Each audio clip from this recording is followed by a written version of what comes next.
Awesome. Beautiful. Chris, what is going on, sir? How we doing? Doing okay. We're doing all right. 5 out of 10 across the board. Uh, Man, oh man. Dude, thank you for the opportunity once again today. This is absolutely excellent, dude. And I know it's kind of hard, I mean, probably to hear compliments, but what a feat, man. Absolutely, like this movie pulled off so many check marks, and I am so excited to be able to delve into such. Before digging into that though, your relationship with local video rentals when you're younger, this movie screams that you had a relationship with some of the best and some of the worst that were out there. But how is that for you as far as attending local video rentals and picking up some good and some bad? yeah, I mean, well, I'm uh I'm not quite a child of the 80s. I was like, I think, I was born in 82. So like Mhm. I was right there. And like direct to video in the mid early 90s and like straight through. That's kind of like where I lived. And I grew up in the middle of nowhere. Well, not in the middle of nowhere. I keep saying that, but it's not quite the middle of nowhere. I grew up rurally in northern Ontario, about Mm, 8.5 hours outside of Toronto. okay. So like the corner store with the video rental section, that was kind of Uh, like that's all I had. That's And awesome. it's and Awesome. yeah, it's where we'd go and see like the rotation of what was playing and pick it up. And yeah, I mean it was super important. Like every now and Uh, then we'd run off to like our like biggest I grew up outside of a border town called Sault Ste. Marie. There's Sault Ste. Marie, okay. Ontario, and then the UP of Michigan, Sault Ste. Marie, Michigan. Yep. And I grew up like about half hour 40 minutes outside of that. So whenever my parents would drive into the city, we'd go to the video store, get the block of 7 movies for 7 days, watch Yeah. them a million times. And yeah, it was seminal importance growing up.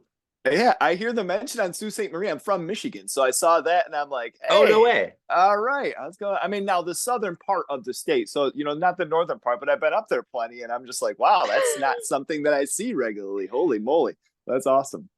Yeah, it's definitely pretty similar to the UP as far as like landscape and stuff like that goes. So Sure, yeah, sure. yeah, fits So, right in. so I don't want to dig into spoilers. I'm so excited for anybody seeing this. But one thing that certainly people are going to walk away with from In a Violent Nature is the kills. Now, when it comes to our time at these video rentals and watching some of these movies, what comes to mind to you as far as some of the creative kills over the years that you've seen in maybe a couple horror movies that you're like, man, that can never leave my brain. How did this even happen? How did they get pulled off?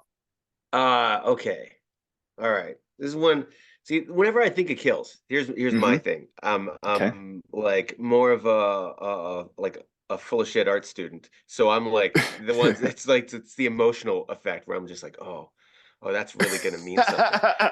But as far as like just like complete like splatter horror kills, one that I there's something about when you take a person apart like in a way that they're never going to be put back together again.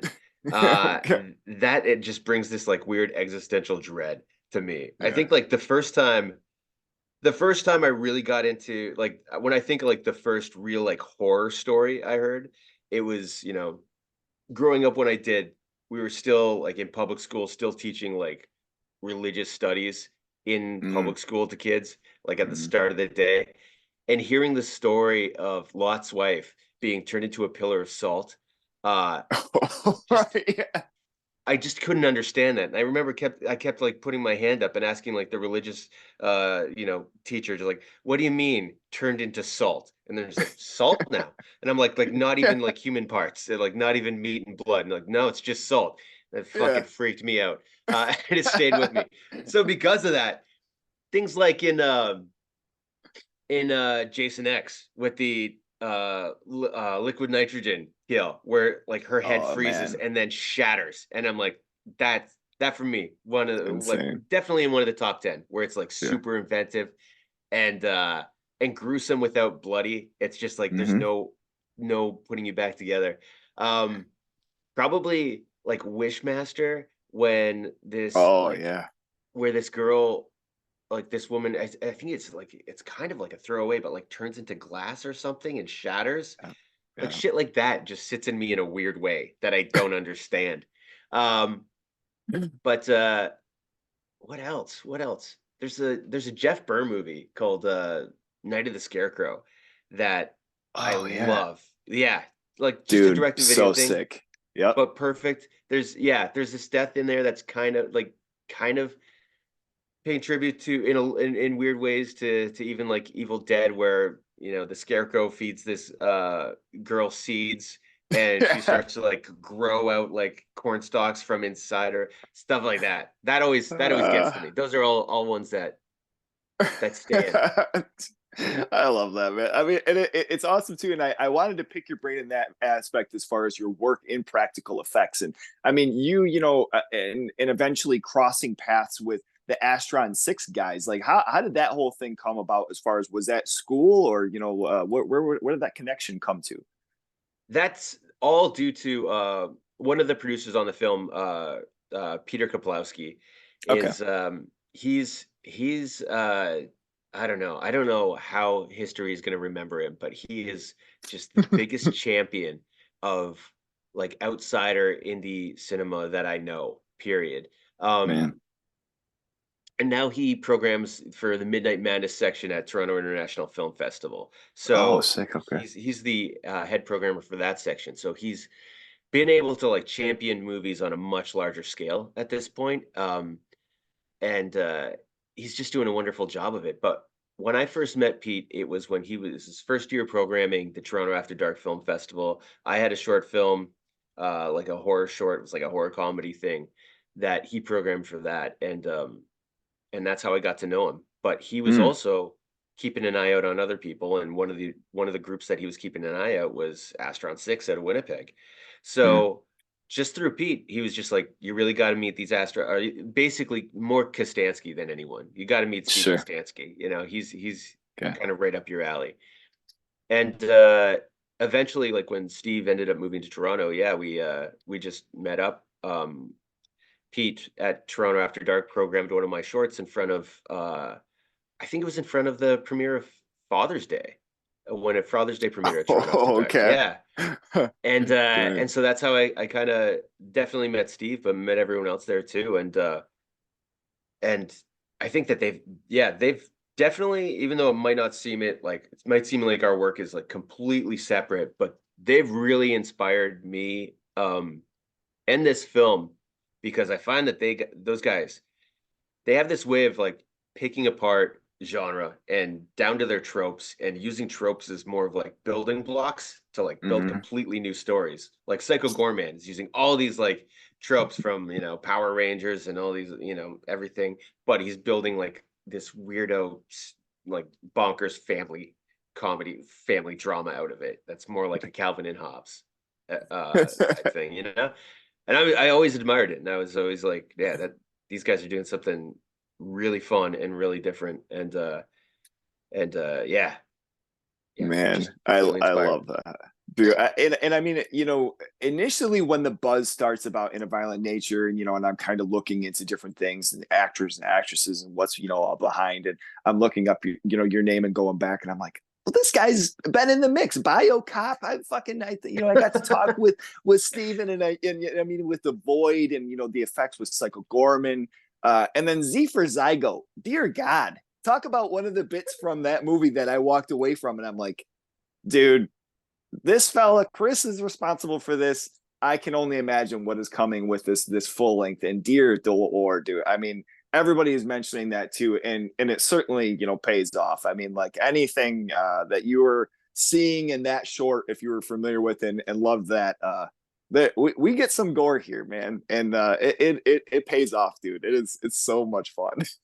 Thanks, man. I appreciate it. It's definitely I mean, it's a movie that operates on its own pace.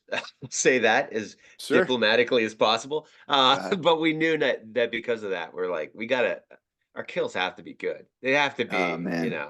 they have to they have to be at least something to talk about, because we know a lot of people are not gonna be riding the vibe the way the way that we were when we're making it. But yeah, definitely appreciate it. No, I think even with that, so that's something too where like, I think the trailer does a good, a good breakdown as far as like feeling of like how this pace is going to be. If it was something that was set up where it's like Jean-Claude Van Damme is spin kicking, guys and knocking their heads off and shit, you'd be like, oh, okay, well, I sat through here and we're watching, the POV of the killer. But there's so many moments in this movie where I sat and I'm like, for whatever reason, I've always wondered what it looked like when Jason or when, like one of these killers in a movie just like entered the water and was slowly stalking them and to the point of getting to, the victim. And it's just like, it was so cool just seeing certain moments and being a fan of long time and kind of having these things where it's like, I'm going on like a full 3-minute trek with this killer and just like stumbling through, like I just love that. And kind of to touch on that, as far as the cinematography, the blocking that went into this, and working with Pierce Dirks, what went into some of these longer takes and how it kind of went from okay, this is too long to this is a good pace, and we still feel like we're kind of on time with everything. Um, well, at the time, we never knew what was too long, and the way the script is structured too, like it's not the longest script. It's the whole. There's a lot of action in it, and Mm-hmm. if you're when you're writing a script, the thing that's going to be taking up the most space in it is going to be your dialogue, going to be your back and forth. But since Mm-hmm. there's so much action, it's not traditional length. Um, and because of that, we didn't know exactly like how long we were going to hold for like walking shots. So we got so much there there is so much walking footage on the cutting room floor. Yeah. And even when we did our first edit of it, our first like where we would say like this is our edit. Um it was still, we thought the walking was pretty short, but it was still like too long, like way too long. Mm. And we realized like we're gonna have to there's a lot of walking in this movie. The movie was designed to be like a lot, designed to be kind of like a movie that's super breezy and Yeah. well, not breezy, but like, you know, it's a vibe. Just going for the ride. He's going for a ride. Yeah. He's setting the pace for it, and and we realized like we're gonna have to like set like specific like in and out points, at least in our brain. And there's something when you're watching footage like that, where like the first thing your eyes are gonna attach to and your brain is gonna like start processing is the action that you see. So like when we're cutting into a shot, the first thing that we're kind of processing is like, okay, we have somebody walking. And then the next thing that your brain processes is, okay, well, where are they walking into or out from, or what's the environment? And at that point, when we were editing it with our editor Alex Jacobs, it's kind of like as soon as we had that feeling of like, okay, now our brain is registering the environment, and so now we can get both of those things. Then we cut out. Then we're like, Mm. that's enough. We need the audience to feel what's happening and where it's happening, and then jump out of that and into the next shot as Okay. quickly as possible. And when that shot's also just more walking, it's like, yeah, you got to keep it. You got to keep it going. But there is one shot that very egregious, a long take of walking. But we kind of consider that like our after dinner mint because it does happen right after Okay. the bloodiest kill in the movie. So we're like, yeah, let's just take a break. That was kind of like one of those things though too. I think I was just having a conversation a couple of days ago with a buddy and we're talking about different like killers and a fast pace and a run, which sometimes that can be all right, but I'm like, man, I'm just more into the lumbering fucking kind of stumbling over or just walking making their way, and then I get this and I'm like, okay, there's nothing else I need. This is the direct POV of anything that I was ever wanting to see of something like this. And dear God, dude, it's so awesome. I'm in love with it. I can't wait, until further. It's coming out this weekend, not locally to me, but I think Saturday it's actually playing. So I'm gonna go and I'm checking it out at the theater with a bunch of other Oh, hooligans too. So beautiful. man, Thanks, I man. can't wait. As far as the design. So, when it comes to a killer, I think sometimes, things can look almost a little too generic. They can look, a little over too done. When designing Johnny's, his garb, what's going into this, and especially the mask, absolutely hulking and intense. we I kind of took it from like an environmental place. Like Okay.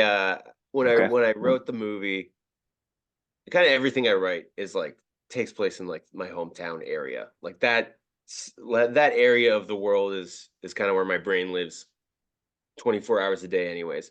So Mm. wanting to do like a slasher, I was like thinking, okay, well, if we're gonna set it, yeah, oh, especially like a slasher in the woods type thing, like, we're not in suburban uh town or anything. We're in the middle of the woods. Where can we drop on? So I was thinking of like just like, okay, well, there's local history is like there's a lot of logging, there's a lot of forestry in the industry. Let's start there. And then when I was getting to the forestry industry, just looking at like, oh man, there's a lot of really cool like forestry and logging tools that are just like built for Oh, okay. slashers. So that's where I started. And then as far as the mask goes, I think the first time I saw one of those masks was in a crack.com article about like creepy artifacts from the past or something like that. And it was a firefighting mask from turn of the century. And it was used to like it was basically like a diving bell for firefighters that was like Yeah. heat Okay. resistant, and it was allowed them to breathe and like hunt for people. And it's got this little thing that hangs down from their it's really hard to make out what it is in the movie, but it's actually like a whistle, so they can like whistle through the smoke and guide each other where they're going, and they know Oh, everybody. okay. Yeah. Oh, But damn. I realized like, oh, I can tie that into just like, there's logging, there's like, um forest firefighters, like, all of that in the same area, like they would be hand in hand. So let's just bring that mask in and let's Hmm. give him that kind of a garb, like that design. Everything was like from the ground up of where the location is. And we kind of looked at this as like if and this is a sequel in a series that doesn't exist. We're not jumping in from the start. Okay. Okay. We are at like if this was Friday, this would be like 4 or further. It would Okay. definitely be like closer to like 6 given the Okay. timeline.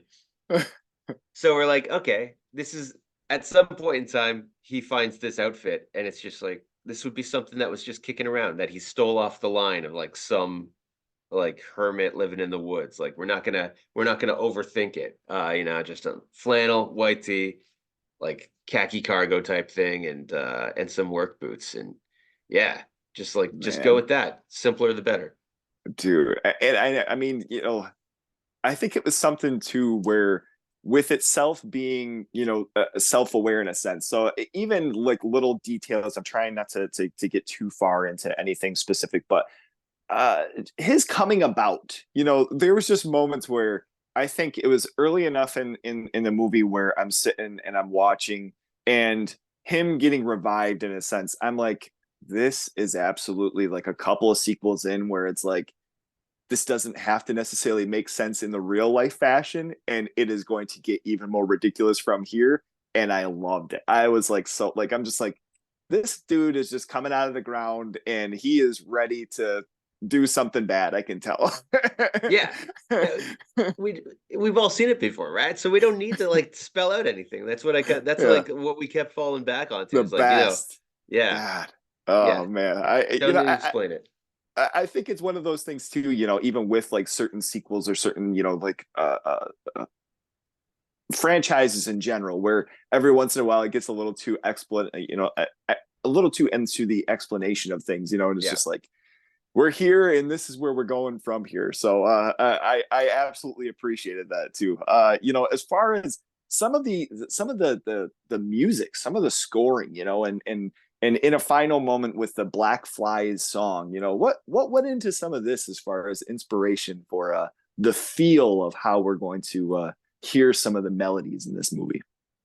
Well, we didn't like the movie doesn't have a traditional score. Like it Yep. doesn't have anything, like there is no score to it. So we Mm-hmm. realized like any music that we're gonna use is going to be it's gonna have to be diegetic. It's gonna have to be something the characters are listening to, and it's gonna have to be very selective at moments. So like the Mm-hmm. most music that you hear in the film is what our young 20 something campers are listening to when they're at their cabin Mm-hmm. and Johnny is like skulking around.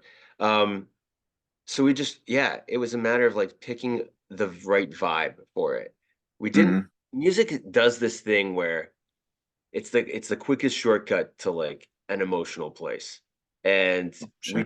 we never wanted to we never wanted to telegraph to the audience how they should be feeling in any way, which is why we said no music. We just want to like keep this as objective as possible. Oh, okay. So when the music is introduced, it's, you know, usually during like monologues. There's two big monologues in the film, and it's just there to help push the monologue along, fill in all the spaces in between the words, so Hmm. it passes by a little quicker. Um, and then just to like get the mood of the overall feeling of the group, but Okay. for kills, we were like, no, I don't want any music for the kills. And if it is music for the kills, it's not going to be like dramatic. It's going to be Okay. just kind of like almost poppy. So Yeah. yeah, yeah, just to contrast what's happening. Yeah. Okay. But the music choices were like, you know, God bless everybody that came on board, because it's a lot of Toronto and like local bands. So there's like one Okay. of the bands from an artist from Sault Ste. Marie called Jupiter Marvelous. Let us use one of their songs. Uh, Great like Toronto band called Techno Westerns. Their song occurs during the first like very big like gorier kill. Hmm. Um, and then just like other music that we stumbled across that we're like, oh, we really like these people. Peter Landy, who gave us his song "High," which happens during a conversation on the porch between two characters. I mean, Okay. he was gripping on the film, but he's like a drummer. He's like a touring drummer. He like plays with Oh, a bunch of sick. people in Toronto, and his partner was the AD, and was just like. And we were like a hard scrabble group of people, and at one point in time, we were like, "It would be great if somebody else helped us with this." And she was just like, "Want me to call Peter and see if he wants to come on board?" He's gripped before, and he just came on board. And then, you know, as I was listening to his music, I was like, "Peter, can I just use this song?" And he's like, "Yeah, sure, go for it, man." Oh So man. like a lot of great, yeah, a lot of just like camaraderie with musicians. And then the last song, the Black Fly song, is like just this part of Canadian heritage. Uh, Okay. he's it was written by this guy Wade Hemsworth, who's like a folk singer in Canada, it's like songwriter, and he wrote this other Canadians the song called Log Driver's Waltz. And if you're like a kid, like growing up around when I did, you're just gonna hear these songs. They're just Hmm. songs that they sing in school, and the National Film Board of Canada would do like animations to these songs, so like they were kind of Okay. very popular animations. And the Black Wow. Fly one is one that I grew up with, watching as a kid, and I just loved it. And when we were thinking of like what's the closing music, I was like, why don't we do the Black Fly song? Because it like Wade Hemsworth came up, and I was like, the Black Fly song might be perfect because it's playful but like slightly morbid, Yeah. and Yeah. speaks of Northern Ontario where the film is set. So yeah, Yeah. we just went through the Man. channels and found a great rendition of it and used that. So yeah, I mean, and essentially ruined the song for many Canadians now after they watch this. They're like, oh, well, I can't think of anything else. Geez, I guess I'm gonna Yeah, have to move out of Northern Ontario. Jesus. yeah, yeah. Now, I mean, with the story that we have here, and you mentioning, kind of familiarity with logging and much of the environment that we're in here. Is there anything as far as, local folklore that went into this or certain aspects of like, anything with this? I mean, like it was a really cool original take on, something that, we I don't want to say have seen before because by no means this is a completely different take on a slasher. But yet there's still, like some comfort zone of like, oh, okay, but anything as far as folklore to you that may have gone into this story. Unfortunately, not. Unfortunately, it was just like Okay. I wish there was like Okay. some sort of like something really cool we could talk about. I wish there was a cropsy in Northern Yeah. Ontario, or maybe I don't. No, you don't. Maybe I don't, but unfortunately, there's not. There's not. I mean, when I was a kid, there was like I feel like kids always tell each other stories about Hmm. whether you're like growing up in the suburbs and it's like, don't go to that house at the end of the street. You have no Sure. idea like who lives there. And like this is the same thing where I grew up, there's like a house that like clearly a hoarder lived in. But back then there was no there That was no term. name for it. Yeah. Yeah, yeah. But it was like, oh, a witch lives there. Like you don't want to go there. That kind of thing. And we had like this abandoned schoolhouse that was down the road from us. It was like I grew up on a dirt road, like off the highway in this abandoned school, and we would always say that the paper bag axe man lived there, or like stayed there, and Oh, okay. he was just a guy we made up. I have no idea where he came from, but just like wore a paper bag over his head and was an axe man because why wouldn't he be? At that point in time. So there's shit like that, and that's kind of like, yeah, all those little things, like the idea of that definitely bled into, the campfire tale Oh, aspect of like just the general subconscious mythology that, when we're younger, we always create. dude, that's so funny. I mean, and it's kind of, it's ridiculous when you think back, but like when you're a kid, I mean, it's as easy as like peanut butter and jelly. When you're thinking of like Yeah. mashing things, it's like this guy has an axe and he's gonna have a bag over his head and he's gonna be in this abandoned school that why the hell is this down the road from us? That Yeah, yeah. we can't go by there. Yeah, exactly. No, when you're younger and kind of, in that era, were you making movies at all? Did you have friends that somebody had a camera and you came across some fake blood, when you're at the Halloween shop when you're coming up, or was that something that came with school and further in life? Oh yeah. I mean, I kind of I started like I always wanted to be a writer. So like writing is where, my heart's at for the most part. And then Hmm. from there getting into comic books and then wanting to be a comic book artist. And then from there Oh, going for okay. like wanting to get into animation. And I really love stop motion. Like when I like at a certain point my dad would get like all the like Harryhausen stuff and show us that, and I Mm, just loved it, and I was really into it. So I wanted to be a stop motion animator, and then okay. halfway through high school I was just, I don't know if I have the patience for this, and if I want to make as many stories as possible, maybe I should just be a real director and like direct people, because then the output will be a lot quicker, right? Mm. uh and I don't know if that's true. I don't. I think when it's taking you seven years to get something made, anyways, and then like you might as well be in your room, playing with clay. Dude.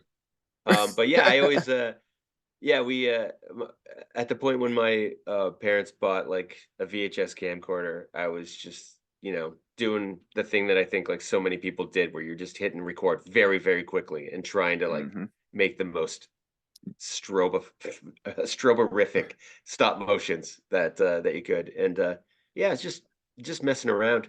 Um Yeah. yeah, Okay. so it Man, was oh it was man. always fun. Yeah.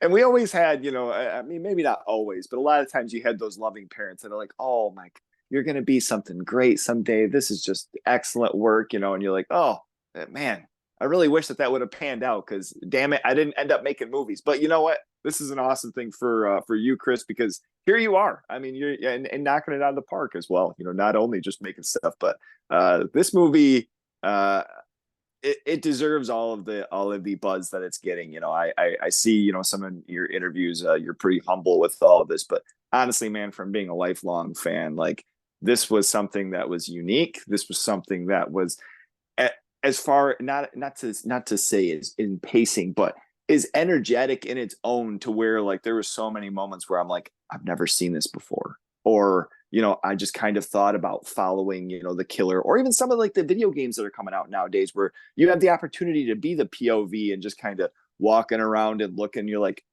I don't think I've ever seen this in a movie, or at least in the capacity that we do here. So it's Thanks, man. all the way around, man. A tip of the hat, dude, because this movie is awesome, and releasing today. I mean, how does that feel? As far as having day one writing, getting everything as far as everything knocked down, and then now, the theater, the release that's getting, and the buzz that's going around it. How It's are you taking that in? uh it seems like something that's happening outside of my it's definitely happening outside of my control, but like Yeah. seems like it's something that's happening to someone else, I guess. Like we made this movie, Peter Kaplowski and Shannon Hammer, my like creative producers, and I, we thought it was just like gonna be an exercise. It's gonna get like, first feature credit, which means a lot, and then first feature credit for me, anyways. They were both producers on Psycho Gorman and a few other Mm, things too. So, um, but we thought best case scenario, it'll kind of get dumped on streaming. We'll play some like regional genre festivals, and then somebody might find it, maybe. But the most important thing was just having that feature film next door name to do something else, to keep the career yeah, going. sure. So once we got into Sundance, like that was like, oh, this is dumb. This is like not where this movie should be playing should be playing at all. And then to find out that we're getting like a theatrical release too, it's like, oh, this is even dumber. Like doesn't make any sense to me. Uh, so yeah, I think and then like we're getting it like a fairly like wide release for like an unrated film. It's bizarre. I just don't understand it Dude. one bit, and it's pretty wild. So I'm just trying to enjoy it, but like the anxiety is just right there, right along with it. Just saying like not too much. Don't enjoy it too much. You should be writing Yeah. right now. So yeah. Okay. And always working mind, I guess that's, maybe that's maybe a good thing. But, I think, I mean, we've stumbled on something where people are going to start bugging on like sequels and different things. And honestly, like, take this in. I think that's just the biggest thing from like, even me being a fan of watching this movie is like, okay, I watched it, and honestly, I'm going to put it on again because I want to kind of take this all in. Like, I think on paper, this movie initially, you would kind of read over what it's about or even explaining it a little bit. It's like, am I gonna like that? Like, this is Yeah. really, kind of slow pace following this killer and such. Like I mentioned, I think there's a compliment in like the blocking, there's a compliment in the cinematography. Some of the shots are just gorgeous. Thank you. And I mean, it's just everything about this movie when you're actually experiencing it and you're in the middle of it. Like I said, I have to see this in a theater because it is going to go ridiculous as far as fans and as far as people that are in the crowd. And I can, only imagine. I mean, some of the things nowadays saying the most violent movie this year or whatnot, but this is great, man. This is a feat, dude. I'm so excited to be able to have the time today too. Awesome. Thanks, buddy. I really appreciate it. Like it's yeah. Yeah, because I still don't know if it works. That's that's the thing. You never No, quite know. Yeah. man, Um no, it's great. Honestly, I know that you're on, kind of a time constraint with everything here, and I really do appreciate the time today, and I will be doing, my best as far as promoting the movie, and hopefully Thanks, man. in future here, have you on the show again and be able to talk whatever's next because this isn't going to be the last thing, brother. I don't know if that's good news or bad news to you, but Well, unless I you're busting magically through. turn into yeah, and if I can magically just turn into AI, then yes. I'll be the next one. But yeah, Yeah, no, no, man. it's Yeah. awesome. Awesome. Thank you so much once again, Chris. Everybody, In a Violent Nature comes out today, May 31st. Quite a theatrical release. Go and check it out. Go and see it with a group of people. Scream, yell, hang out. You know what I'm saying? Maybe have a theater beer. Who knows? Just hang out, have a good time with Yeah, it. absolutely. Thanks so much, Eric. Really All appreciate it. right, brother. Take care, Chris. Take care. Have a good day.